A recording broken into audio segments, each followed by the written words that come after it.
오늘 하나님께서 우리에게 주시는 말씀 히브리서 9장 11절부터 15절까지 말씀입니다. 히브리서 9장 11절부터 15절 말씀 우리가 합독합니다.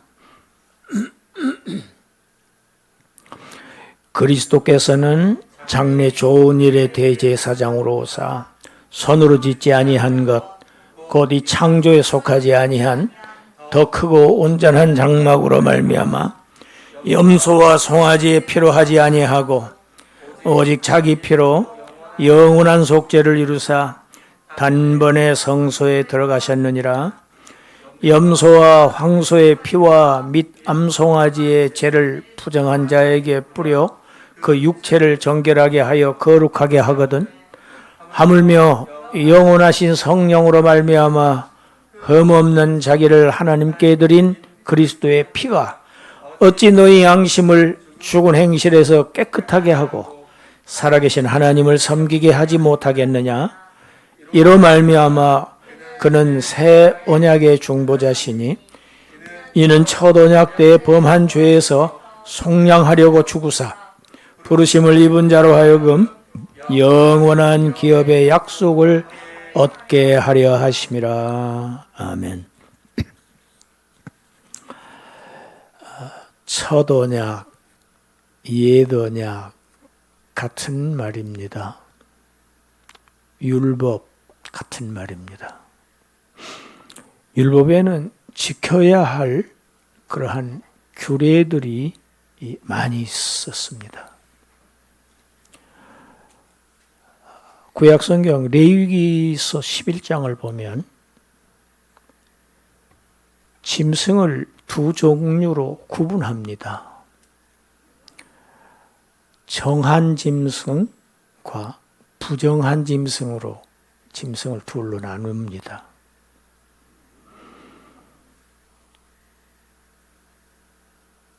발굽이 갈라지고 되새김질을 하는 짐승은 정한 짐승이다. 그 짐승들의 고기는 먹을 수 있다. 먹어도 된다. 이스라엘 민족에게 하신 지금 율법입니다. 그러나 발굽이 갈라지고 되새김질을 하는 이 두 가지 중에서 어느 하나만이라도 안 되는 못하는 짐승의 고기는 부정한 짐승이다. 그 짐승은 먹어서는 안 된다. 예를 들어서 낙타, 사반, 토끼 이런 짐승들은 되새김질을 하는데 발굽이 갈라지지 않았으니까 먹어서는 안 된다.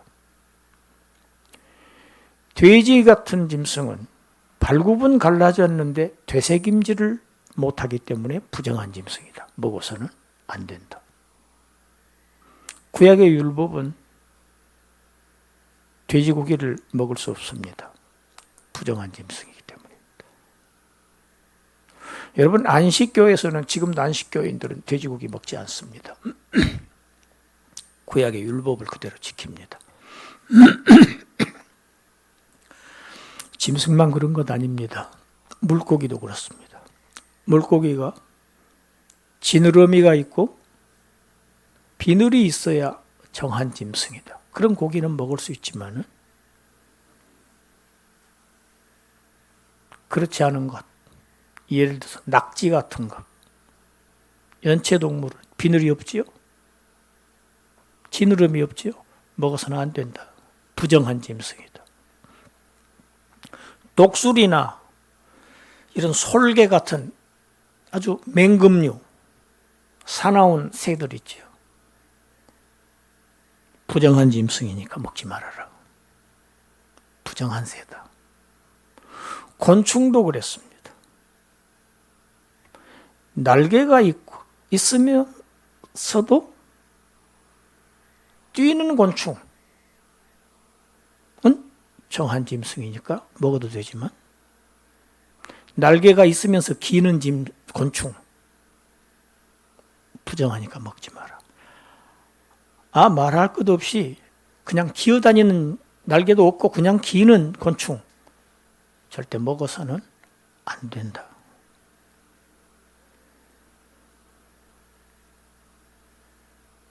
이게 구약의 율법이 규정한 음식에 관한 규정입니다. 이 외에도 먹을 것, 먹지 못할 것, 깨끗한 것, 더러운 것, 이 양분되어 있습니다. 세상에 예수님께서 오신 뒤에도 유대인들은 이 율법을 지켰습니다. 그래서 신약에도 이런 내용이 나옵니다. 우리 마가복음 7장 3절 4절 같이 읽어봅니다. 바리새인들과 모든 유대인들은 장로들의 전통을 지켜 손을 잘 씻지 않고서는 음식을 먹지 아니하며 또 시장에서 돌아와서도 물을 뿌리지 않고서는 먹지 아니하며 그 외에도 여러 가지 지켜오는 것이 있으니 잔과 주발과 놋그릇을 씻음이로라. 바리새인들, 유대인들 전에 내려오는 그 전통을 그대로 지켰습니다. 여러분, 유대인들이 식사하기 전에 손 씻는 그 방법을 제가 아주 오래전에 설교한 적이 있습니다. 굉장히 복잡합니다. 지금 우리 코로나 때문에 손을 30초 이상 씻읍시다. 그건 비유가 될 수 없을 정도로 아주 복잡합니다.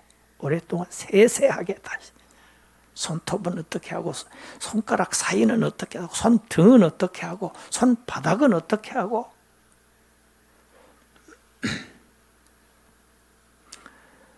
여러분, 이렇게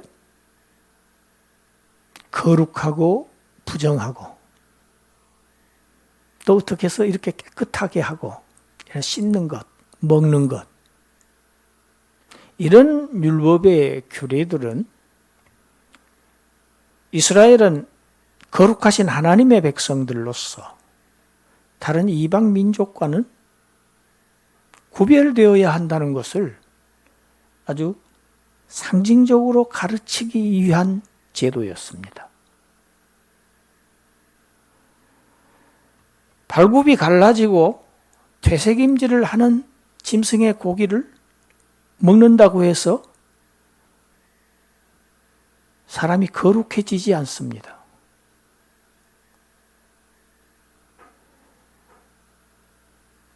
되새김질을 못하는 돼지고기를 먹었다고 해서 사람이 더러워지는 것은 아닙니다. 율법이 정한 대로 사람의 몸을 어떤 그 규례대로 아주 복잡하게 씻어서, 육체를 씻어서 사람이 의롭게 되지 않습니다. 생활상의 가재도구, 주방의 밥그릇들을 율법의 규정대로 잘 씻고 외출하고 돌아와서는 반드시 암송아지를 태운 그 재를 섞은 물로 사람에게 뿌려야만 사람이 정결하게 되는 것이 아닙니다. 그런 의식들은 사람의 겉으로 드러난 부분, 육체는 깨끗하게 할 수 있을지 모릅니다.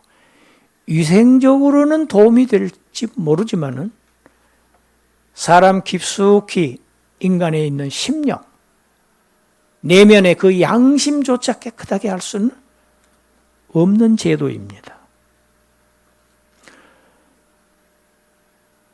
율법으로는 그래서 구원을 얻을 수가 없습니다.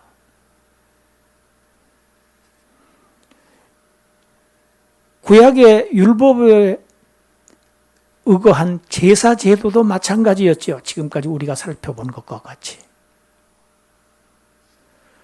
자기 자신도 죄가 있으면서 제사를 지냅니다. 제사장들이. 그것도 참 성전이 아닌 사람의 손으로 만든 모형 성전에서 죄는 사람이 지어놓고 괜히 애꿎은 짐승을 데려다가 죽여서 그 피를 흘림으로 인해서 그 피를 뿌려서 드리는 제사. 그 제사는 한계가 있는 제사였습니다. 흠결이 있는 제사였습니다. 온전한 제사가 될 수 없었어요. 그래서 그 제사 해마다 드려야 했습니다. 유대인들의 절기로는 7월달이 굉장히 중요한 달입니다. 우리 나팔절이라고 그러죠. 유대 이력으로 7월 초하루에는 전국의 나팔을 봅니다. 요즘에 비상사태가 생기면 전국적으로 사이렌이 울리듯이 그런 식입니다. 그건 무슨 얘기입니까? 왜 전국에 사이렌이 울리냐, 나팔이 불려지느냐? 이제 곧 대속죄일이 다가온다는 것을 알리는 겁니다. 7월 10일이 대속죄일입니다. 전 민족의 죄를 그날 다 속죄하는 제사를 지내는 겁니다. 대제사장이. 그게 시효가 1년짜리예요. 왜? 1년 동안 또 죄를 지을 것 아닙니까?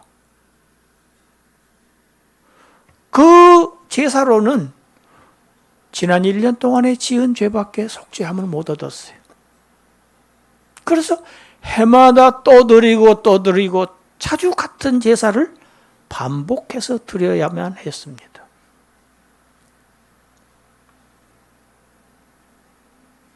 여러분, 불완전한 것은 완전한 것을, 온전하지 못한 것은 온전한 것을 필요로 한다고 하는 것을 의미하지요.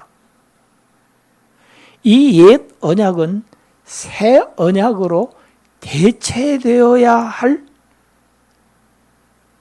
변화되어야 할, 없어져야 할, 사라져야 할 언약입니다. 하나님께서 이 새 언약을 세우셨어요. 누구를 통해서?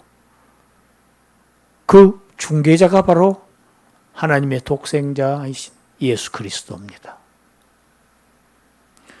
이제 이 새 언약의 중재자, 중보자이신 대제사장 그리스도께서 세상에 임하셨습니다. 그는 인간 제사장들과는 아주 근본적으로 다른 분입니다. 이 사람들은 땅에서 난 사람들이죠. 이분은 하늘에서 오신 분입니다. 출신이 다릅니다. 신분이 다릅니다. 이 제사장들은 죄가 있는 제사장들이고 땅의 제사장들은 이분은 근본 죄가 없으신 분입니다. 땅의 제사장들은 피조물 인간이지만은 하늘에서 오신 제사장, 대제사장은 창조주이십니다. 땅에 있는 제사장은 죽는 제사장이지만은 하늘에서 오신 제사장은 생명을 주시는 제사장입니다. 할렐루야. 창조주이시기 때문에 그렇습니다. 죄가 없으시고 죽음이 없는 영원한 대제사장, 그가 드리는 제사여야만 온전함을 얻을 수 있는 것입니다.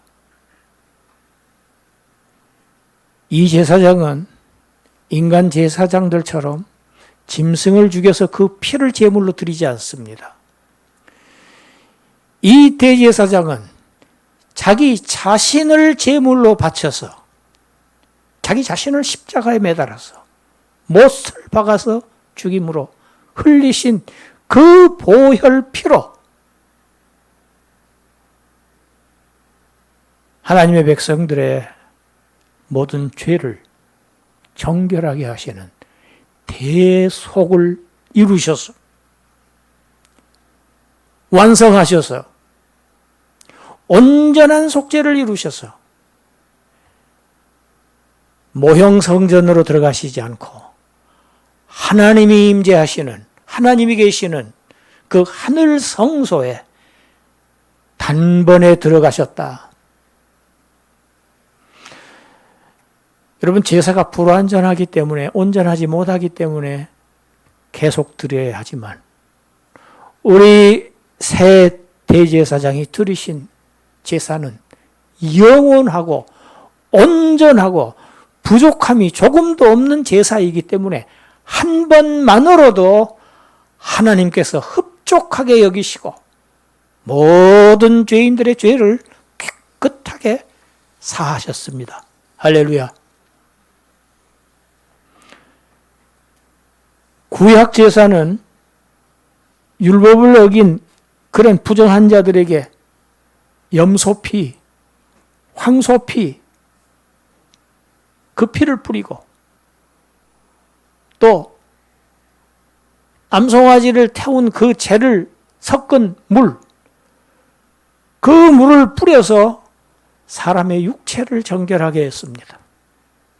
그것도 효력이 있었습니다. 어디까지? 겉부분만 닦았습니다. 육체를 정결하게 했습니다. 이러한 구약시대의 동물 제사로 가지고는 겉으로 나타난 더러움은 깨끗해질지 모르지만은 사람의 양심까지 근본적으로 깨끗하게 할 수는 없었어요. 그러나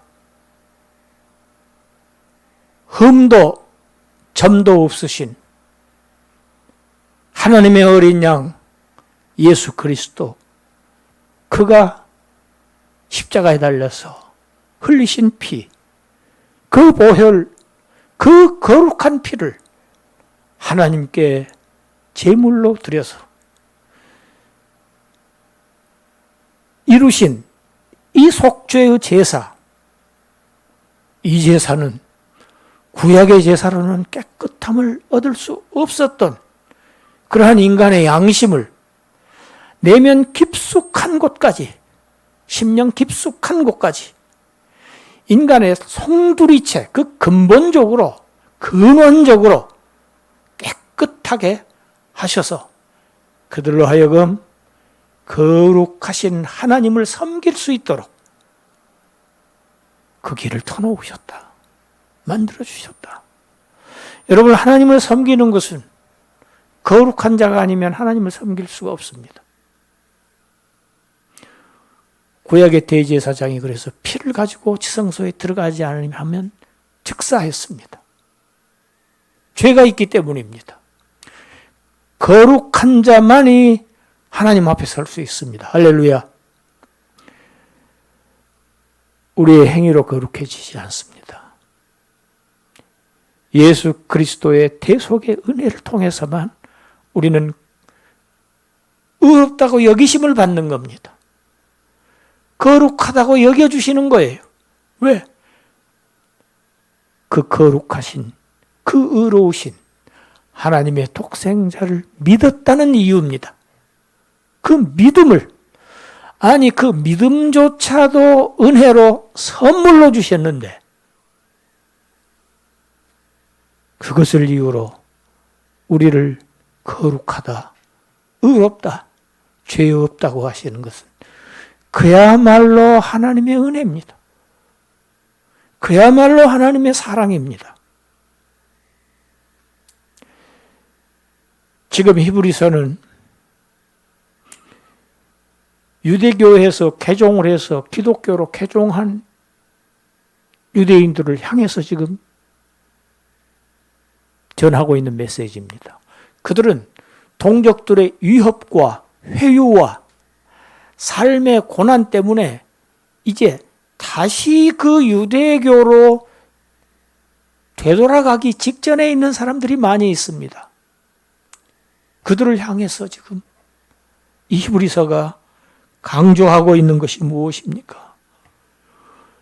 너희들이 과거에 그 율법에 의해서 레위적인 그런 제사로 통해서 이루었던 그런 모든 율법 의식들은 죽은 의식들이다. 그것은 사람에게 정말 참다운 생명을 가져다 주지 못하는 죽은 행실이다. 죽은 의식이다. 거리로 다시 돌아가는 것은 너희들은 실패하는 거야. 너희들의 영혼이 나락으로 굴러떨어지는 거야. 절대로 돌아가서는 안 된다. 이걸 지금 강조하고 있는 내용입니다. 그런 죽은 의식 내버리고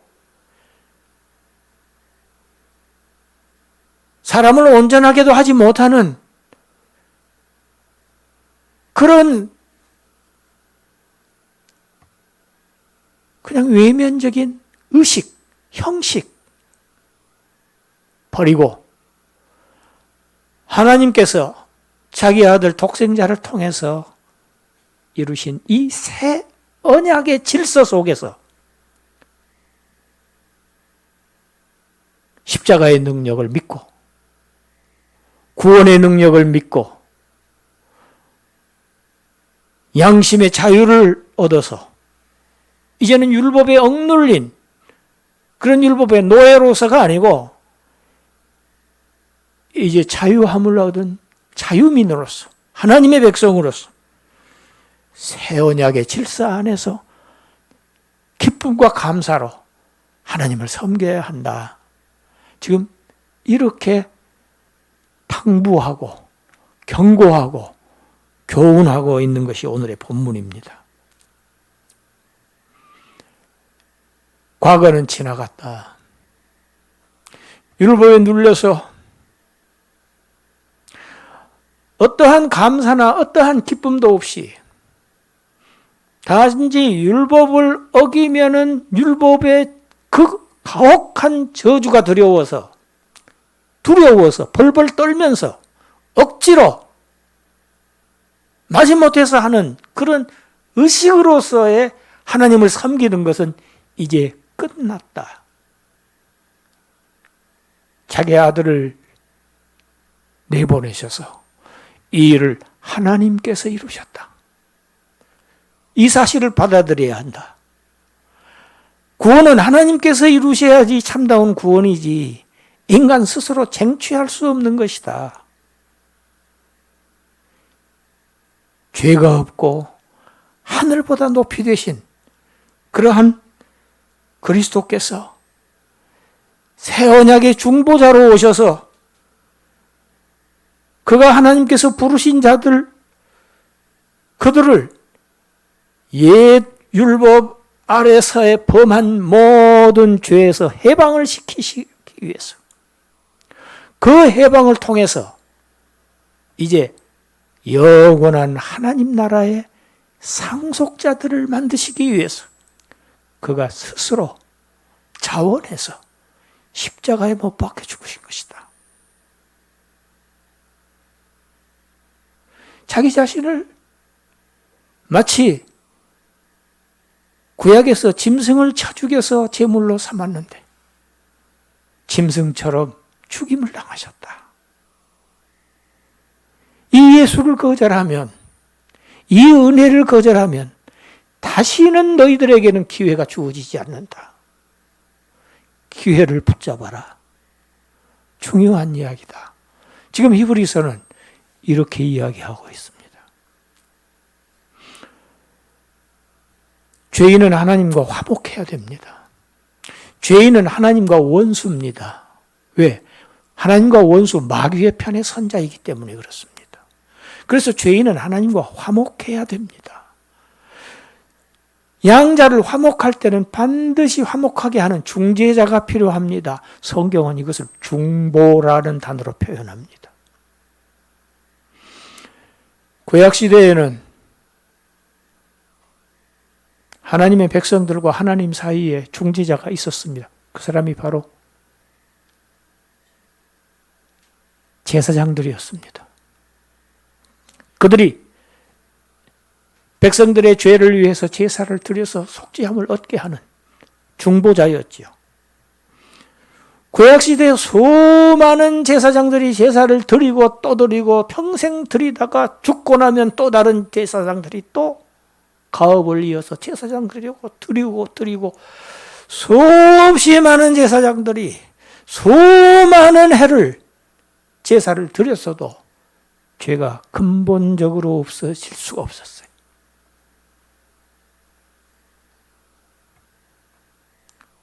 수많은 제사장들이 있었지만은 그중 어느 한 사람도 백성들을 위해서 제물이 된 제사장은 없었어요. 제물이 될 수도 없었습니다. 왜냐? 제물은 깨끗해야 합니다. 흠도 점도 없어야 하는데 제사장들 스스로 죄 있는 인간이었기 때문에 죽을 수도 없었고 죽어서도 안 되고 죽어도 안 되는 제사장들이었습니다.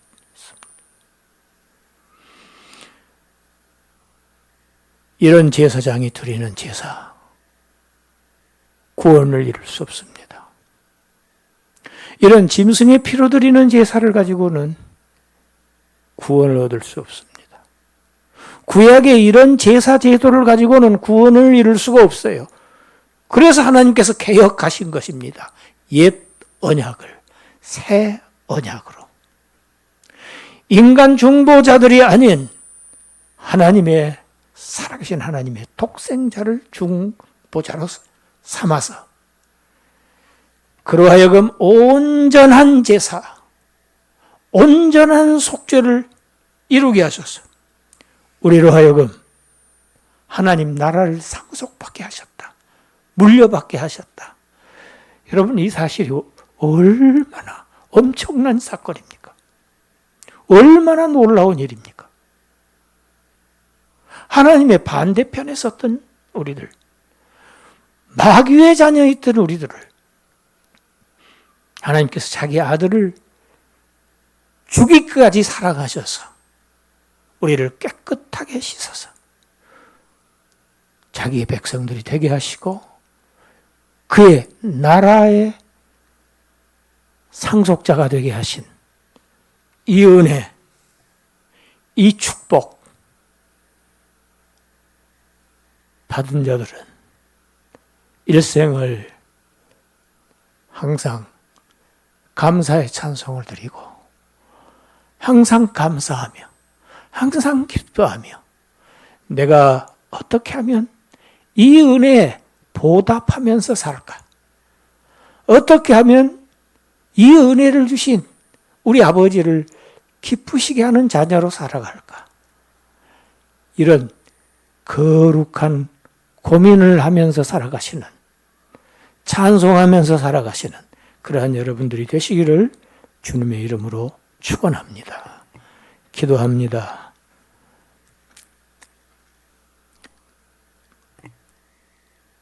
율법으로는 거룩함을 얻을 수 없는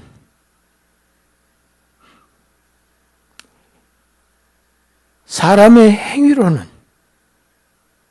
죄인의 행위를 가지고는 하나님 앞에 나타날 수 없다는 이 엄중한 사실을 모른 채 아직도 나의 의로운 행위로 율법을 지켜서 구원을 얻으려고 하는 인생들이 아직도 이 땅에 있습니다.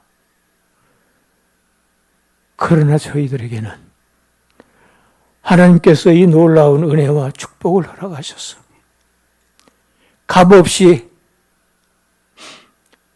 의롭다 하심을 얻었사오니 우리 마지막 생애까지 이 구원의 하나님을 찬송하며 나를 구원하신 예수님을 늘 사랑하면서 사는 그러한 천국 백성들, 마침내 그의 나라를 상속받는 그러한 상속자들, 영광스러운 하나님의 권속들 되게 하여 주시옵소서. 예수님 이름으로 기도드리옵나이다. 아멘.